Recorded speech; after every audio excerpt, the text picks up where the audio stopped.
الحمد لله الذي نور قلوب المؤمنين بنور الإيمان وشرح صدور العارفين بشواع الإرفان والصلاة والسلام على سيد الإنس والجان وعلى آله وصحابه الذين هداة طريق الحق والإيقان لا سيما على المجدد العظم المعروف بعلى حضرة إمام أحمد رضا خان وسيدنا وسندنا ومرشدنا ومولانا الشيخ المفتي العظم مصطفى رضا خان أما بعد فأعوذ بالله من الشيطان الرجيم بسم الله الرحمن الرحيم وننزل من القرآن ما هو شفاء ورحمة للمؤمنين آمنت بالله صدق الله مولانا العظيم وبلغنا رسوله النبي الأمين الكريم الرؤوف الرحيم فنحن على ذلك لمن الشاهدين والشاكرين والحمد لله رب العالمين درود شریف پڑھیں مولاي صل وسلم دائما ابدا على حبيبك خير الخلق كلهم صلی اللہ علیہ وسلم. حضرات تقریباً 8:30 بجے سے آپ اس جلسہ دستار بندی میں شریک ہو، حاضر ہو.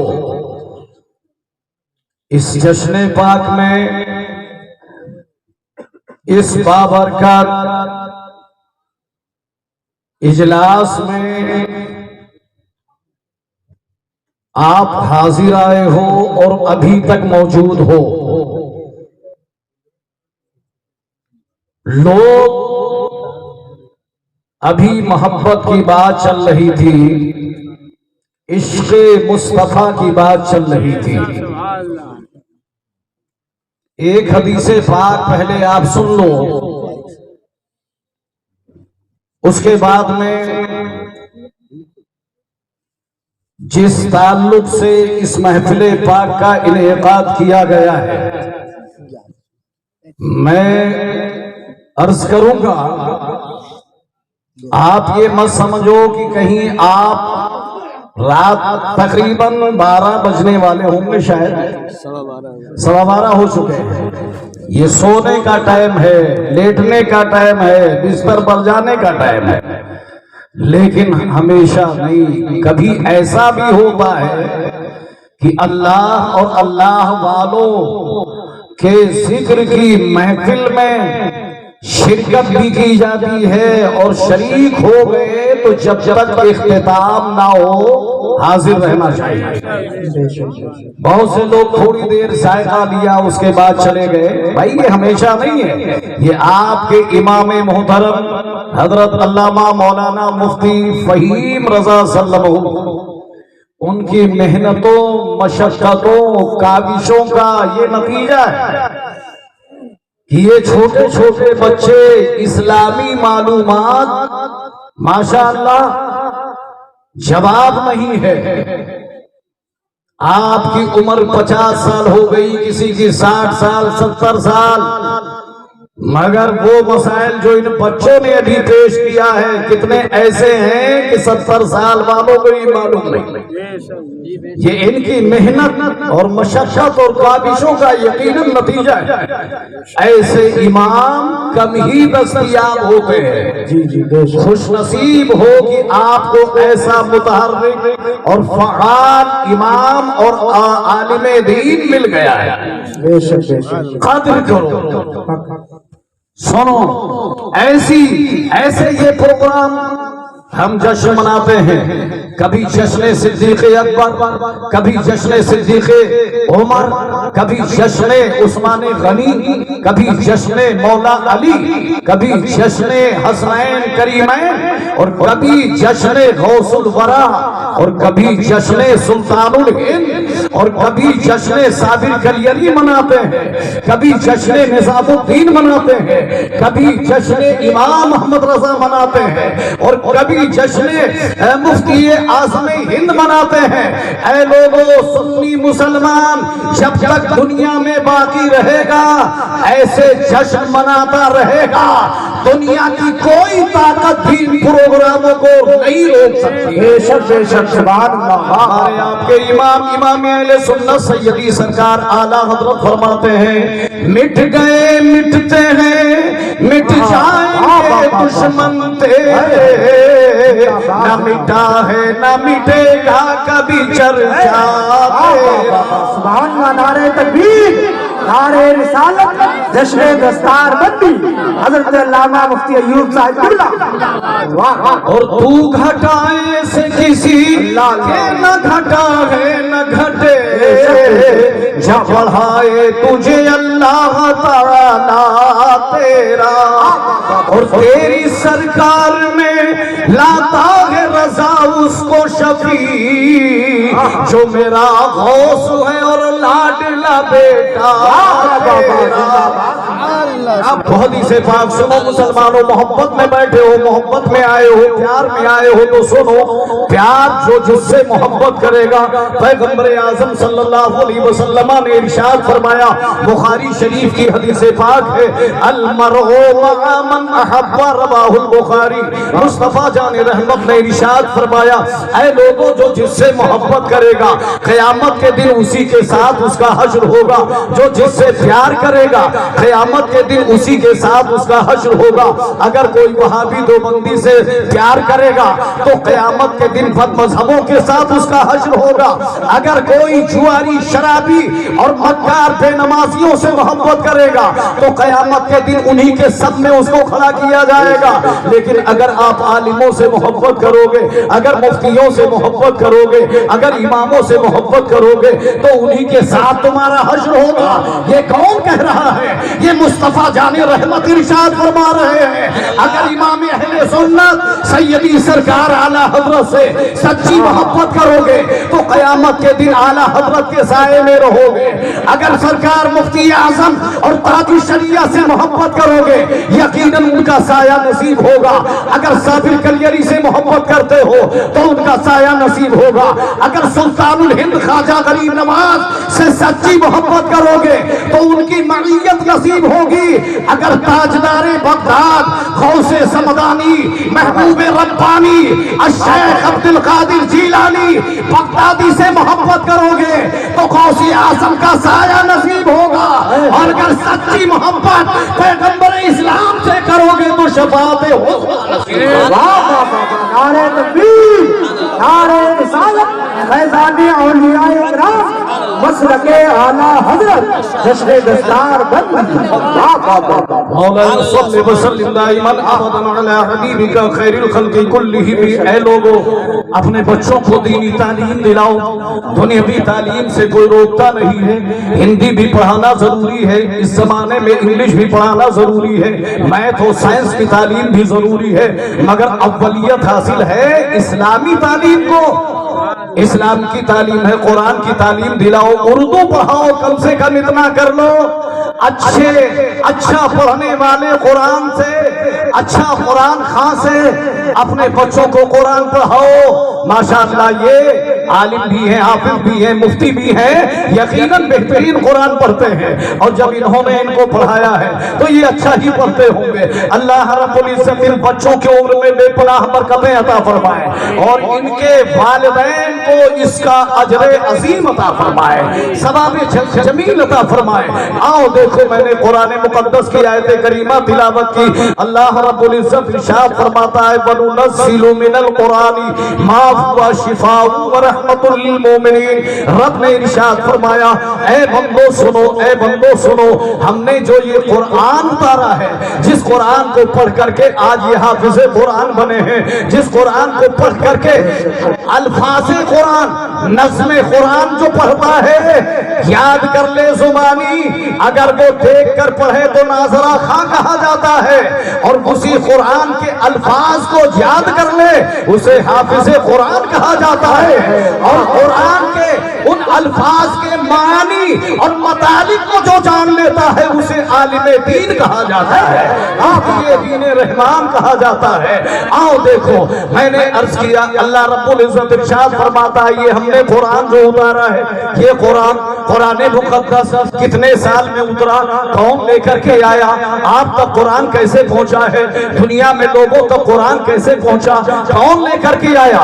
ارے یہ قرآن تو اللہ کا کلام ہے، قرآن تو اللہ کی یہ کتاب ہے، یہ آپ تک کیسے پہنچی؟ تو سنو، حضرت سیدنا جبریل امین سید الملائکہ بلبل سدرہ لے کر کے قرآن مصطفیٰ کی بارگاہ میں آتے رہے 23 سال.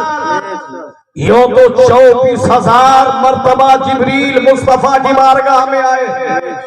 قرآن مقدس 23 سال کی مدت میں پورا قرآن مصطفیٰ جان رحمت پر جبریل امین بقدر ضرورت بوقت ضرورت شدہ 23 سال میں پورا قرآن. اور شان یہ ہے اس قرآن کی کہ جیسا نازل ہوا تھا ویسے ہی موجود ہے، نہ اس میں کوئی حرف گھٹا ہے اور نہ تو انشاءاللہ قیامت تک گھٹ سکتا ہے. بے شک بے شک رسالة رسالة سبحان اللہ صلی وسلم دائما ابدا. سنو آیت کریمہ کا ترجمہ سنو. رب ارشاد فرماتا ہے یہ ہم نے جو قرآن اتارا ہے، یہ قرآن کیا ہے؟ یہ مومنین کے لیے رحمت ہے، یہ مومنین کے لیے شفا ہے، یہ مومنین کے لیے برکت ہے. یہ قرآن کیا ہے؟ یہ مومنین کے لیے شفا ہے، مومنین کے لیے رحمت ہے، مومنین کے لیے برکت. کیا مطلب؟ جس گھر میں قرآن کی تلاوت ہوتی ہے اس میں برکتوں کا نزول ہوتا ہے، جس دکان میں قرآن کی تلاوت ہوتی ہے اس میں برکتیں نازل ہوتی ہیں. اگر کسی بیمار پہ پڑھ کر کے دم کر دیا جائے تو شفا حاصل ہوتی ہے. قرآن مقدس کی شان یہ ہے، اس شان کی کتاب دنیا میں کوئی آپ کو نہیں ملے گی. جو تو آسمانی صحیفے اور کتابیں 104 نازل ہوئی، مگر 4 بڑی کتابیں ہیں 104.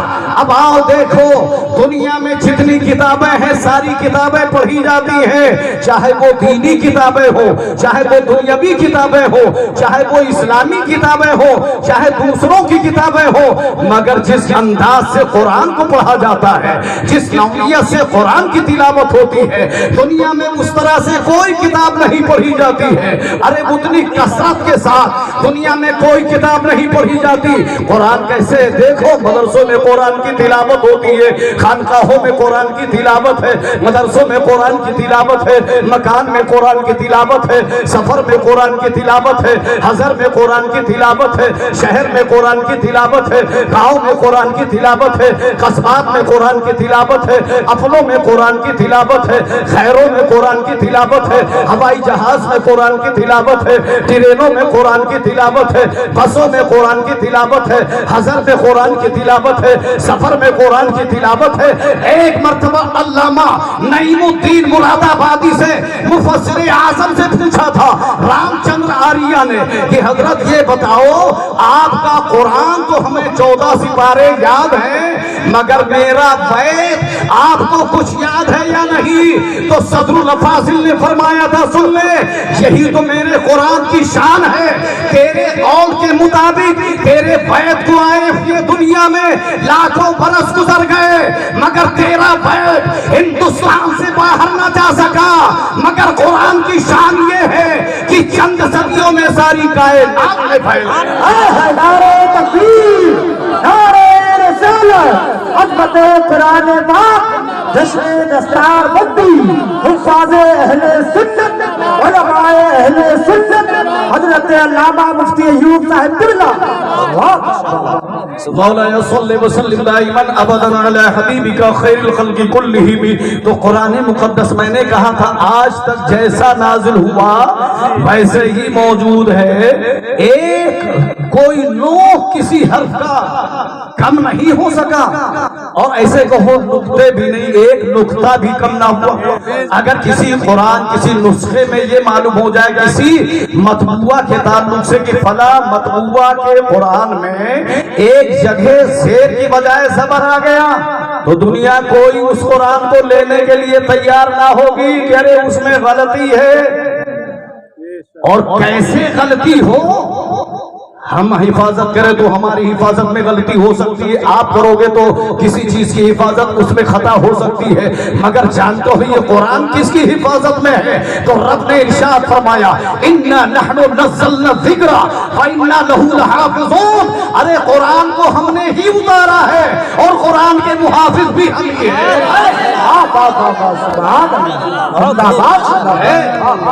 کوئی دنیا میں ہے جو قرآن کو بدل دے یا کوئی ہے دنیا میں جو قرآن کو میں گھٹا بڑھا دے؟ نہیں کر سکتا ہے. مگر ہاں ایک شخص تھا, جانتے ہو کہاں؟ بمبئی کی سرزمین پر. اب واصل فی النار ہو چکا ہے, وہ جا چکا ہے جہنم میں. جانتے ہو وہ اکثر نکالتا تھا, نام نہیں بتاؤں گا, اگر میں بیان کر رہا ہوں شاید آپ سمجھ جائیں. بمبئی کی سرزمین پر تھا, اس کی اولاد بھی موجود ہے. وہ یہ کہتا تھا کہ میں قرآن سے, ان مسلمانوں کے قرآن سے فلاں سپارے سے فلاں سورت کو نکال دیا جائے, فلاں آیت کو نکال دیا جائے.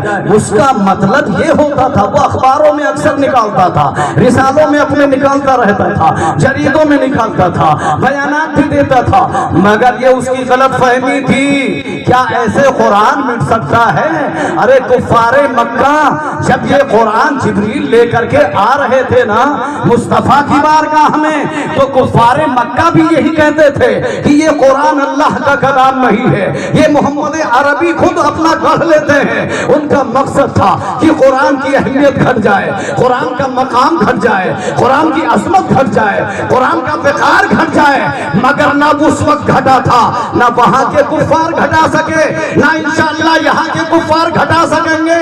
اے لوگوں, گھٹتا کون ہے, مٹتا کون ہے؟ جو مخلوق کی حفاظت میں ہو, مگر اس کی حفاظت تو خالق کائنات کر رہا ہے. آؤ دیکھو قرآن مقدس ان بچوں نے یاد کر لیا ہے. یقیناً اگر یہ قرآن مقدس کاغذ و پریس پر موقوف ہوتا, آج دنیا میں جتنی کتابیں چاہے دینی ہو یا دنیاوی ہو, جب تک کہ دنیا میں کاغذ موجود ہے, دنیا میں جب تک پریس موجود ہے, جب تک چھاپنے والی مشینیں موجود ہیں, تو دنیا کی کتابیں موجود ہیں. اگر پریس کو ہٹا دیا جائے, اگر کاغذ کو مٹا دیا جائے, اگر لکھنے والے ختم ہو جائیں, تو دنیا کی ساری کتابیں ختم ہو جائیں گی, ساری کتابیں نیست و نابود ہو جائیں گی. مگر ہاں نہیں مٹے گا تو یہ میرا قرآن ہے, اس لیے کہ اور کتابیں وہ کاغذ و پریس پر موقوف ہیں, مگر میرا قرآن بچوں کے سینوں میں محفوظ ہے. زندہ باد, زندہ باد. اللہ اکبر, یا رسول اللہ, دستار بندی تکبیر, رسالت, حضرت حضرت تاج الشریعہ, دستار بندی. فرزانے حضور مفتی اعظم ہند بھی لگاؤ. اس میں کتنے ہمارے 50 سالہ یا 60 یا 70 سالہ ہوں گے, وہ اکثر و بیشتر لوگ سرکار مفتی اعظم سے مرید ہیں.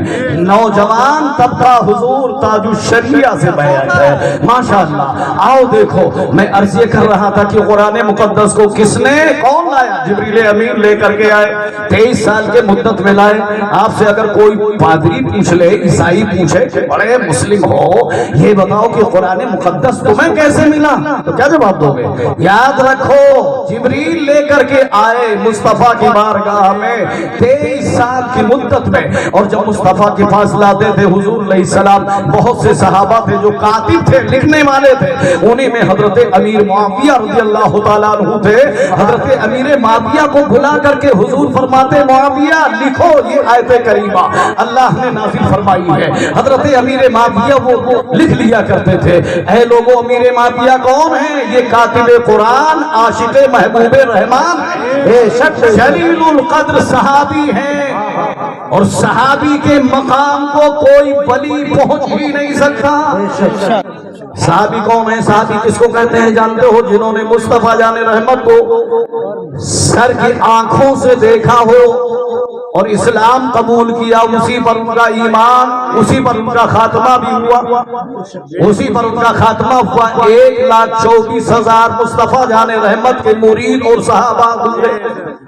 1,24,000 جو ہے صحابہ کا مقام جانتے ہو، اتنا بڑا مقام ہے کہ اگر کسی ولی کو، کسی بھی ولی قطب غوث ابدال کو، کسی انسان کو اللہ رب العزت 1000 سال کی عمر عطا فرما دے اور 1000 سال تک وہ ولی کیا کرتا رہے؟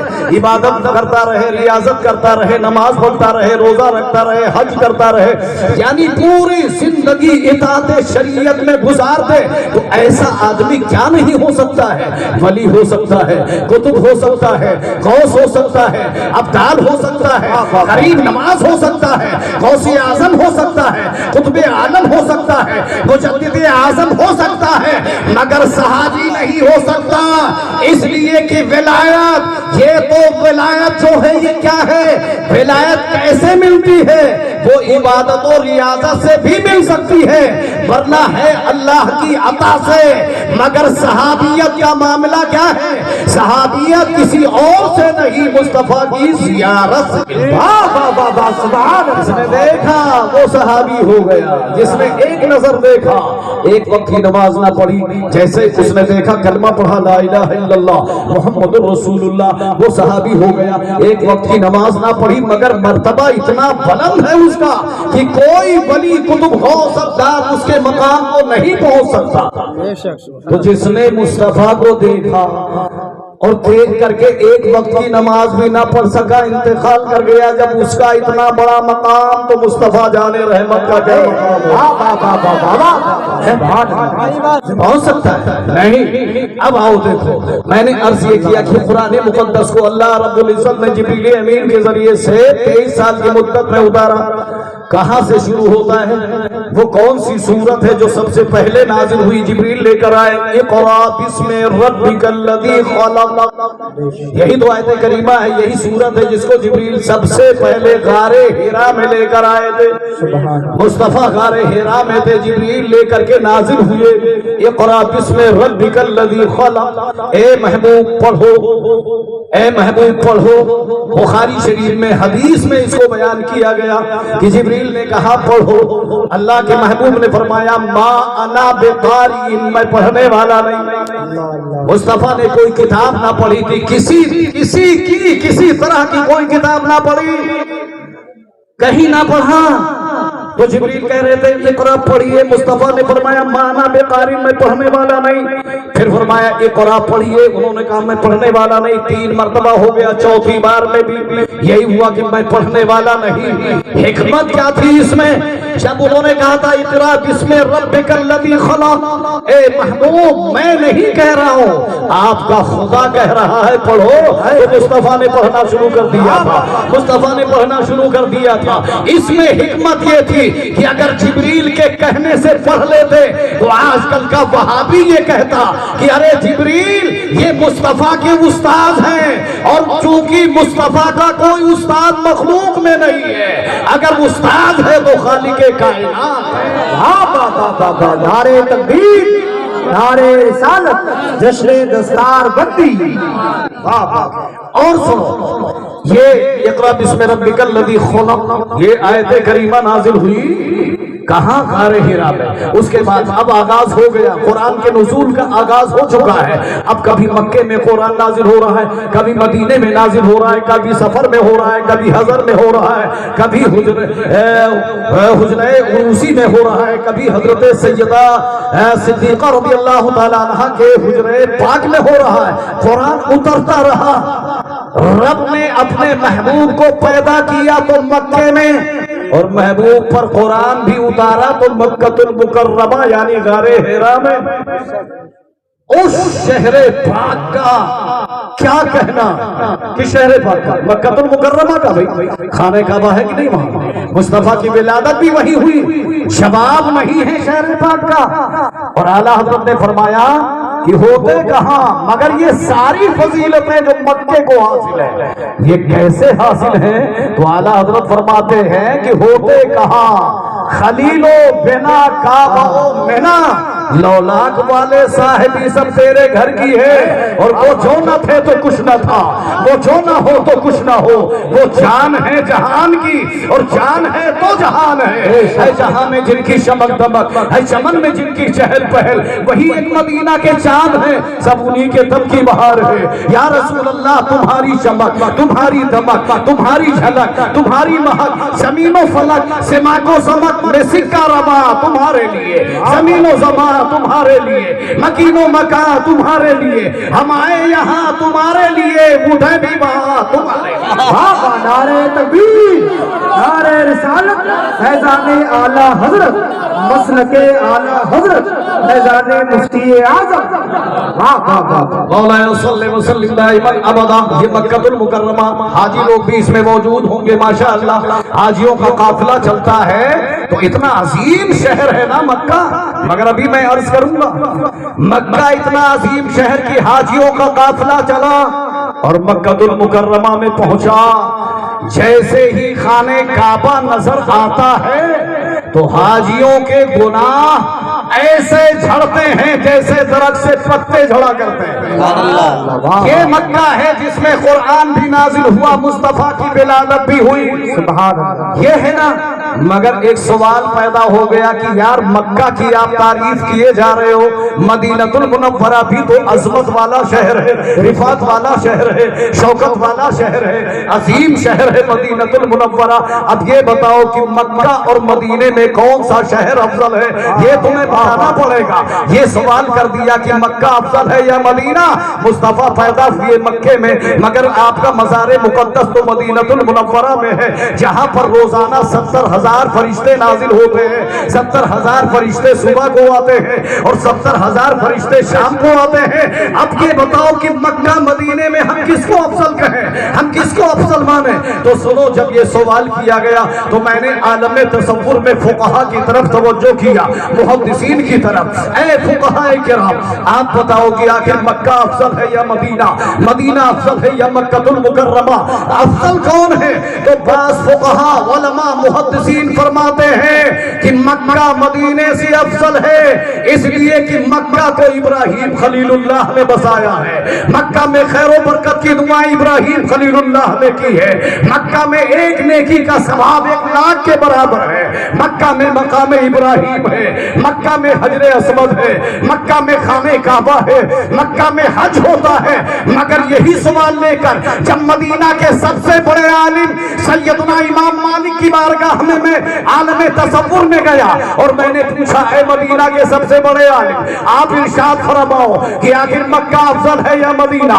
تو امام مالک کے جواب پہ قربان جاؤ. ارشاد فرماتے ہیں, سن لے, جب تک کہ مصطفیٰ مکے میں تھے تو مکہ افضل تھا, اور جب مصطفیٰ مکہ چھوڑ کر مدینہ تشریف لے گئے تو مدینہ مکے سے افضل. اور وہ یہ استدلال کرتے ہیں, سن لے, کہ اگر مکہ کو ابراہیم خلیل اللہ نے بسایا ہے تو مدینہ کو حبیب اللہ نے بسایا ہے. مکے میں خیر و برکت کی دعائیں خلیل اللہ نے کی ہے تو مدینہ میں خیر و برکت کی دعائیں حبیب اللہ نے کی ہے. مکے میں فرش والے حج کرتے ہیں تو مدینے میں عرش والے حج کرتے ہیں. ارے مکے میں کعبہ ہے تو مدینے میں کعبے کا. نعرہ تکبیر, نعرہ رسالت, عظمت سرکار مدینہ, عظمت سرکار مدینہ, عشق محبت عشق محبت کیا بات عشق محبت عشق محبت فیضان مفتی اعظم ہند فیضان حضور تاج الشریعہ فیضان علماء اہل سنت استاد اہل سنت ممتاز العلماء استاد العلماء حضرت علامہ مفتی ایوب صاحب قبلہ جشن دستار بندی نعرہ حیدری بہت خوب بھائی ماشاءاللہ سے بھی زیادہ بڑھا دیا بھائی ماشاءاللہ مولا صلی وسلم دائماً ابدا. اب ذرا آپ نظم میں اسی کو سن لو.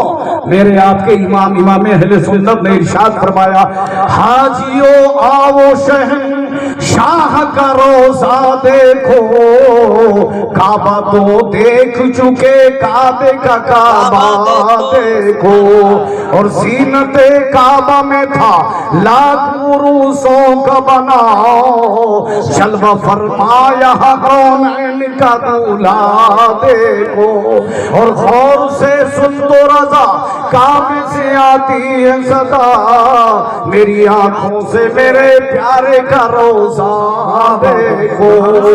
حضرات تو یہ قرآن مقدس ہے جس کو سبحان اللہ رب نے مکے میں نازل فرمایا. مکے میں اور پھر نازل ہوتا رہا. حضرت موسیٰ علیہ السلام نے ایک مرتبہ عرض کیا تھا رب ارنی اے رب مجھے اپنا جلوہ دکھا. حضرت موسیٰ علیہ السلام کے لیے قانون بنا دیا گیا کہ اے موسیٰ اگر توریت لینی ہے تو کوہ طور پر جاؤ, اگر آپ کو کچھ کہنا ہے تو کوہ طور پر جاؤ, معروضہ پیش کرنا ہے تو کوہ طور پر جاؤ, اگر کچھ عرض کرنا ہے تو کوہ طور پر جاؤ, قانون لینا ہے تو کوہ طور پر جاؤ. قانون بنا دیا گیا تھا.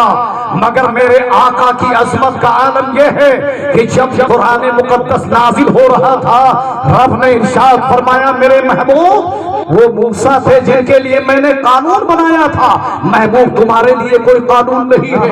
اے موسیٰ اے میرے محبوب تم جہاں رہو گے قرآن وہی نازل ہوگا, مکے میں رہو گے تو قرآن وہی نازل ہوگا, مدینے میں رہو گے تو قرآن وہی نازل ہوگا, مکان میں رہو گے تو قرآن وہی نازل ہوگا, حرم میں رہو گے تو قرآن وہی نازل ہوگا, حجرہ عائشہ میں رہو گے تو قرآن وہی نازل ہوگا, عرفات میں رہو گے تو قرآن وہی نازل ہوگا, جہاں تم رہو گے وہی قرآن نازل ہوگا. محبوب تمہیں کچھ کہنے کی ضرورت نہیں, ارے تم تو اشارہ کرو تو قبلہ بدل دیا جائے. فَلَنُوَلِّيَنَّكَ قِبْلَةً تَرْضَاهَا فَوَلِّ وَجْهَكَ شَطْرَ الْمَسْجِدِ الْحَرَامِ. سبحان اللہ سبحان اللہ. ہے نا قرآن مقدس اپنے بچوں کو پڑھاؤ, دینی تعلیم ضرور دلاؤ. دیکھو حالات کتنے خراب چل رہے ہیں. دینی ایمان کی حفاظت, اور میں کہتا ہوں اسلام کی بقا ان مدرسوں کی بقا سے ہے. مدرسے رہیں گے اسلام باقی رہے گا. اگر مدرسے ختم ہو گئے تو اسلام کیسے بچ پائے گا یہ تو بتاؤ. 50 سال تک رہے گا, 100 سال تک مان لو رہ سکتا ہے جو اب پڑھے لکھے, لیکن خدا نخواستہ لیکن ایسا ہوگا نہیں. رب نے اسلام کی حفاظت کی بھی ذمہ داری دی ہے, قیامت تک رہے گا انشاءاللہ. دنیا کی کوئی طاقت اس کو گھٹا نہیں سکتی, کم نہیں کر سکتی ہے. روز افسوس ترقی ہی پر رہے گا انشاءاللہ. ہے نہیں؟ قرآن پڑھو, خود پڑھو, بچوں کو پڑھاؤ. گھر میں چاہتے ہو کہ خیر و برکت نازل ہو تو روزانہ کچھ نہیں, ایک سپارہ نہیں, آدھا سپارہ, پاؤ بھر, ایک برق ہی پڑھ لیا. اس کے بعد کاروبار کے لیے چلے گئے, دکان پہ بیٹھ گئے تو جا کر کے وہاں دکان پر بھی قرآن کی تلاوت جاری رکھو. انشاءاللہ بکری زیادہ ہوگی, خیر و برکت دکان میں بہت ہوگی. اس میں گانے نہیں بجانا ہے, گانے بجاؤ گے تو خیر و برکت کہاں سے آئے گی. گانے بجاؤ گے اور دنیا بھر کی خرافاتیں کرنے سے خیر و برکت کہاں سے آئے گی. اے لوگوں نمازی بھی بنو, بچوں کو نمازی بناؤ, اپنی بیوی کو نمازی بناؤ, بیویوں کی ذمہ داری شوہروں کو نمازی بنائے. جب یہ ماحول ہو جائے گا انشاءاللہ تمہیں کہیں تعویذ کے لیے جانا نہیں پڑے گا. ارے سارا معاملہ تو تمہارا خود ہی سدھر گیا ہے, اب تعویذ کی ضرورت نہیں ہے. امام اہل سنت سیدی اعلی حضرت فاضل بریلوی نے جانتے ہو کیا کیا تھا؟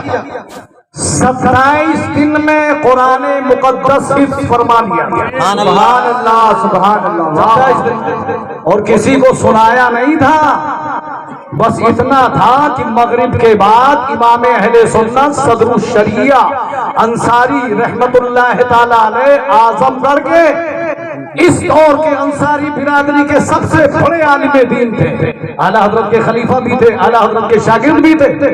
ان سے فرمایا کہ لوگوں نے مجھے حافظ قرآن لکھ دیا ہے۔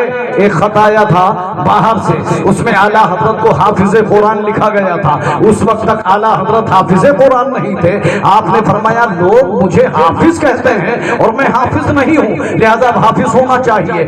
اسی دن چاند نکلا رمضان کا، صدر الشریعہ سے فرمایا اب قرآن لے کر کے تم آ جاؤ اور تم پڑھو، میں سنتا جاؤں گا۔ وہ پڑھتے رہے، اعلیٰ حضرت سنتے رہے، یہاں تک کہ عشاء کی اذان ہو گئی اور جب امامت کی باری آئی سن کر کے اعلیٰ حضرت مصلی پر جاتے ہیں، پورا سپارہ سنا دیا ہے۔ دوسرے دن بھی ایسے ہوتا ہے، تیسرے دن بھی ایسے ہوتا ہے، چوتھے دن بھی ایسے ہوتا ہے۔ اعلیٰ حضرت قیام جب 27ویں شب میں ختم ہوتا ہے تو اعلیٰ حضرت حافظ قرآن ہو گئے۔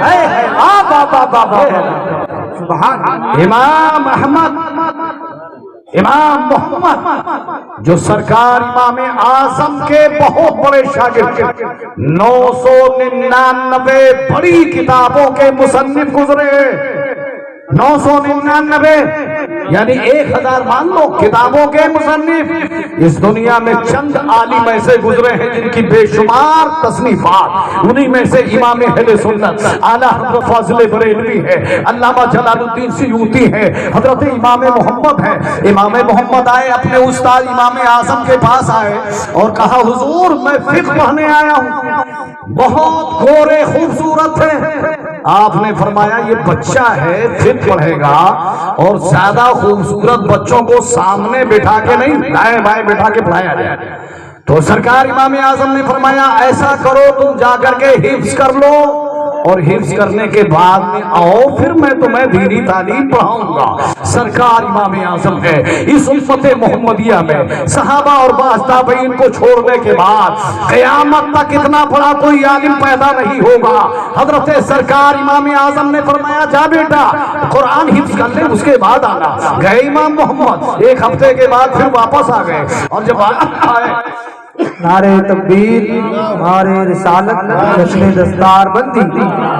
سرکار امام اعظم کی بارگاہ میں امام محمد آئے، آنے کے جیسے آئے تو فرمایا بیٹا میں نے کہا تھا حفظ کر لے، اس کے بعد میں دینی تعلیم پڑھے گا۔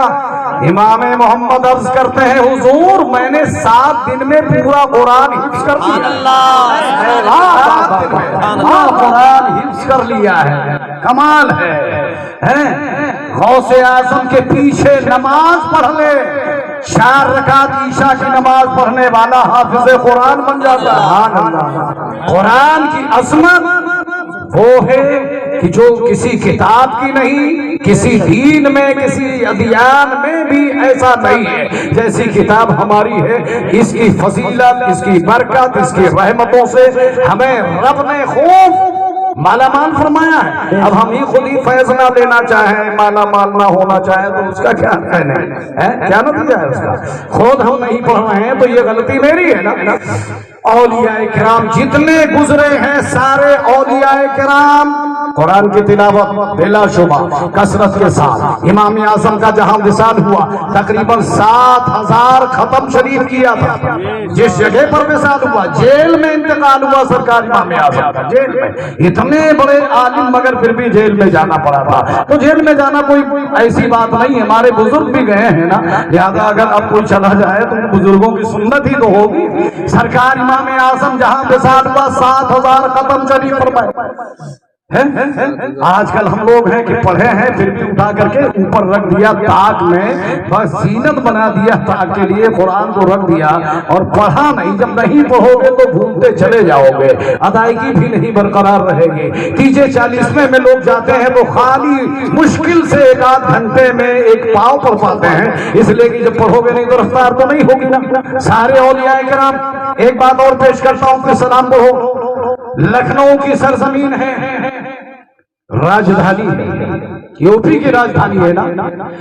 اولیاء کرام بھی اس میں بڑے بڑے اولیاء بھی پیدا ہوئے، بڑے بڑے اولیاء کرام۔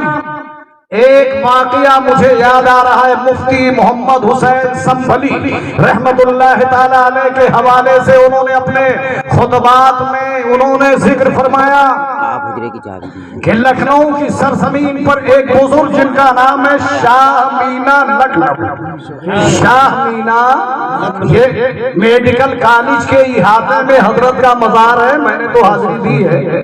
شاہ مینا لکھنوی یہ اپنے دور کے سلسلے چشتیہ کے لکھنؤ کے سید الاولیاء بڑے بزرگ تھے، قرآن مقدس کی تلاوت کر رہے تھے، کملی کے پیڑ کے نیچے بیٹھ کر قرآن کی تلاوت کر رہے تھے، بہت دیر ہو گئی تلاوت۔ میں نے یہ کہا تھا کہ اولیاء کرام کا کام ہے، اولیاء کرام کوئی ولی ایسا نہیں جو قرآن کی تلاوت کثرت سے نہ کرتا رہا ہو۔ شاہ مینا قرآن کی تلاوت کر رہے تھے، اتنے میں ایک عیسائی آیا، عیسائی پادری آ گیا اور آنے کے بعد میں کہنے لگا بابا یہ تو بتاؤ ہمارے پیغمبر عیسیٰ علیہ السلام کو اللہ نے یہ طاقت دی تھی کہ میرے عیسیٰ علیہ السلام ایک وقت میں متعدد مقام پر نظر آتے تھے، یعنی مثال کے طور پر اس وقت اگر 1 بج رہے ہیں تو اس کے کہنے کا مطلب یہ تھا کہ عیسیٰ علیہ السلام 1 بجے بریلی میں بھی نظر آتے، لکھنؤ میں بھی نظر آتے، بمبئی میں بھی نظر آتے، کلکتہ میں بھی نظر آتے، دیگر مقامات پر بھی نظر آتے، دہلی میں بھی نظر آتے۔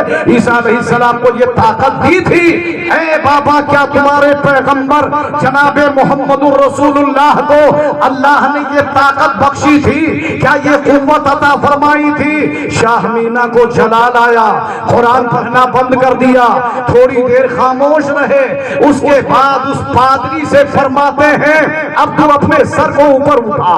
جب اس نے اوپر کیا تو دیکھا املی کے پیڑ میں جتنی پتیاں تھی ہر پتی پر بیٹھ کر شاہ مینا قرآن کی تلاوت کر رہے ہیں، ہر پتی پر قرآن کی تلاوت ہے، ہر ٹہنی پر قرآن کی تلاوت ہے، ہر شاخ پر قرآن کی تلاوت ہے، نیچے بھی قرآن کی تلاوت ہے، اوپر بھی قرآن کی تلاوت ہے۔ کوئی عیسائی بولا ارے بابا یہ ہم کیا دیکھ رہے ہیں؟ ارشاد فرمایا نادان تو نے میرے پیغمبر سید الانبیاء کے تصرفات کے تعلق سے سوال کیا تھا، سننے میں نبی نہیں، میں تو غلام نبی ہوں، اور جب غلام نبی کی طاقت کا جی عالم تو سید الانبیاء کی طاقت کا عالم کیا ہو؟ نعرے تکبیر، نعرے رسالت، فیضان غوث اعظم، فیضان اولیاء کرام، جشن دستار بندی۔ جب ان کے گدا بھر دیتے ہیں شاہان زمانہ کی جھولی، محتاج کا جب یہ عالم ہے مختار کا عالم کیا ہوگا؟